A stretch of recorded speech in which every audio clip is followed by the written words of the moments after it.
me, ma'am. Yes. Good day. Is it okay if I ask some few questions regarding families? Yes, of course.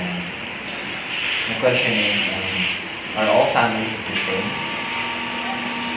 Every society has social institutions to meet all their basic needs. One of these is the institution of the family. So the family, Tristan, is the basic unit of the society. Are you aware of that? Yes. Yeah. So the structure of the family may vary from one society to another. So it may vary from one culture to the other as well. Okay, understandable. Next question, how do families expand? As we grow older, we are becoming adults, right? So our social group will expand. We will meet new faces, we will meet new people in your neighborhood, in the community, at work, in social organizations, in social media, etc. So by this, we begin to relate ourselves to the opposite sex by the way of having boy-girl relationship. Are you in a relationship?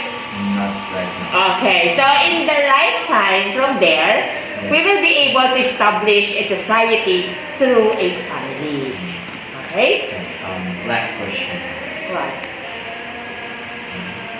How are kinship of marriage and household, let's say, how do they function in society? How do they function in the society? So let us focus first on the kinship. Kinship and descent. So we have what we call kinship. So kung kinship in Tagalog, it is a kaugnayan ng magkamag-anak. It is a social institution that refers to the relations formed between members of the society. So while descent, it is a pinagmulan ng angkan.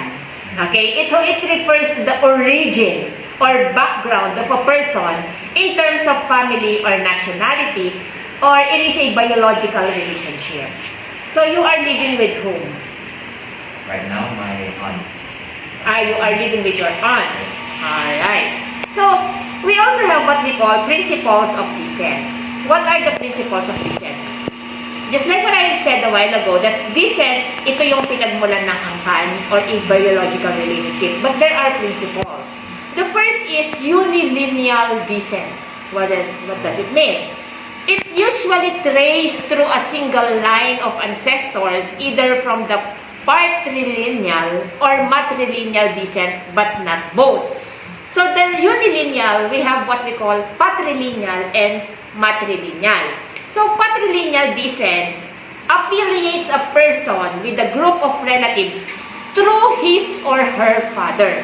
Like your father, the father of your father, and the father of your father is your grandfather, something like that. So matrilineal descent affiliates a person with a group or relatives through his or her mother, just like patrilineal.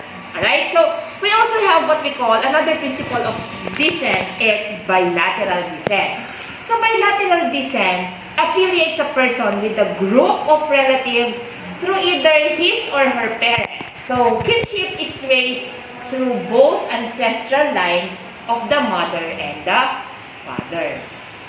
Sometimes, with the help of the child, who may indicate with the parents will then arrange a meeting with the family of the prospective mate. I guess I saw this situation when I watched one of the Korean drama. Yeah, I saw that. And then the two children will often have short unsupervised meetings, such as our look walk around the neighborhood. The child then choose. Ma'am, can you explain further what kinship is? Alright. So, kinship. We have two types of kinship. We have what we call consanguineal kinship or kinship on blood. Or in Tagalog, we call that kadugo.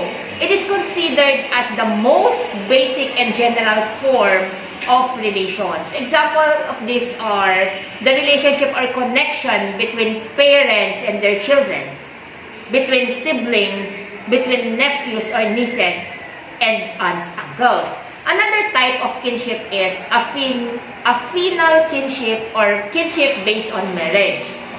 That's their difference. So, kinship based on marriage, of course, it refers to the type of relations developed only when a marriage occurs. So the husband forms new relations with his wife, and her family, likewise the wife, forms new relations with his husband and his family. Even if they are not related by blood, once the couple decided to get married, they already build another set of family. Okay? So that's it. The child then chooses who they wish to marry, if anyone. Although parents may exert varying degrees of pressure on the child to make a certain choice. Alright? So, we also have what we call post-marital residency rules. What are these? Tristan, we have what we call patrilocal residence. Patrilocal residence occurs when the married couples stay with or near the husband, kin, or relatives. It means that if the married couple, if they are done marrying each other, they can choose if they want to live to the husband's side or to the wife's side. So which do you prefer? I mean, if you will get married soon. Honestly, I just want to live with her without any size. Okay, so you want to separate. Alright, that's a good decision. Okay, next is matrilocal residence. Same. Patrilocal, the woman will live to the side of the husband. And while the matrilocal, the man or the husband will live to the side of the wife. So the biological residence happens when the couples stay at the husband kin or the wife's kin alternately. Example, for this week, they will live to the husband side, and for another week, they will live to the wife's side. And then, we also have what we call neolocal residence. Neolocal residence happens when the couple stays or build a home independently from the husband or wife's kin. Which one do you prefer? Later. Okay, so let's see. And then we also have what we call a van-collocal residence. A van-collocal residence occurs when the couple resides with or near the maternal uncle of the groom. One more question. You kinship also have their rituals? Yeah. We have what we call compadrazgo. Compadrazgo. Literally translated as godparent. Do you have godparent? Godparent? How do you call that in Tagalog? I don't know, ma'am. Can you explain? The godparent, we call them ninong and ninang. This can be done through the performance of a Catholic rituals. Alright? So like baptism, confirmation, and marriage. So this compadrazgo becomes the spiritual parents of the child or as co-parents. So the godson or goddaughter is called, how do you call that? If the godson and goddaughter is called inaanak. Yeah. So we also have family and the household. A family, just like what I have said, a family is considered as the basic unit of social organization. It is made up of a group of individuals who are linked together by marriage, blood relations, or adoption. So we have this kind of what we call nuclear family. Nuclear family, Tristan, is a type of family that is made up of married couple, parents and their biological or adopted children. So an extended family, we also have what we call, is composed of 2 or more nuclear families in the household. Some of the relatives are living with nuclear family. It is expanded household composed of 3 or more generations. That's the difference between nuclear and extended.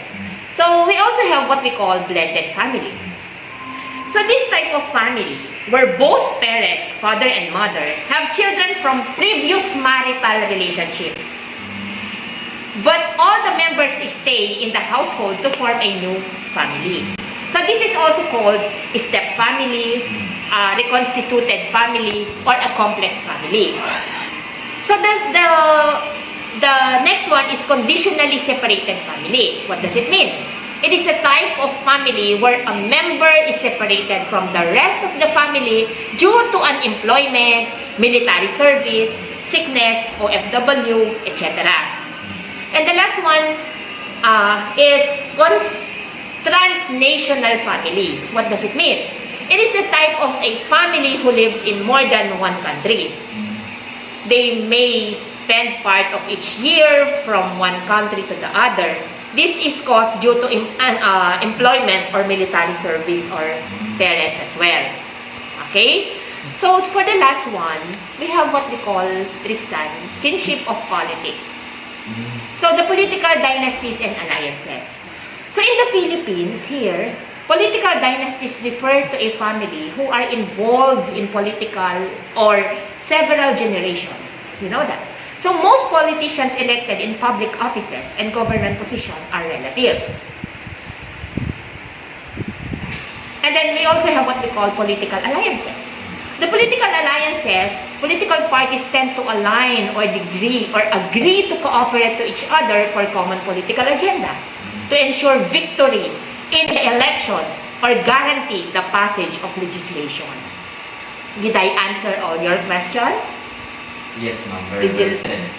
Did you learn something today? Quite plenty more than I usually had. I really appreciate it. Alright, so can I go now? Yes, ma'am. Okay, goodbye. Bye-bye.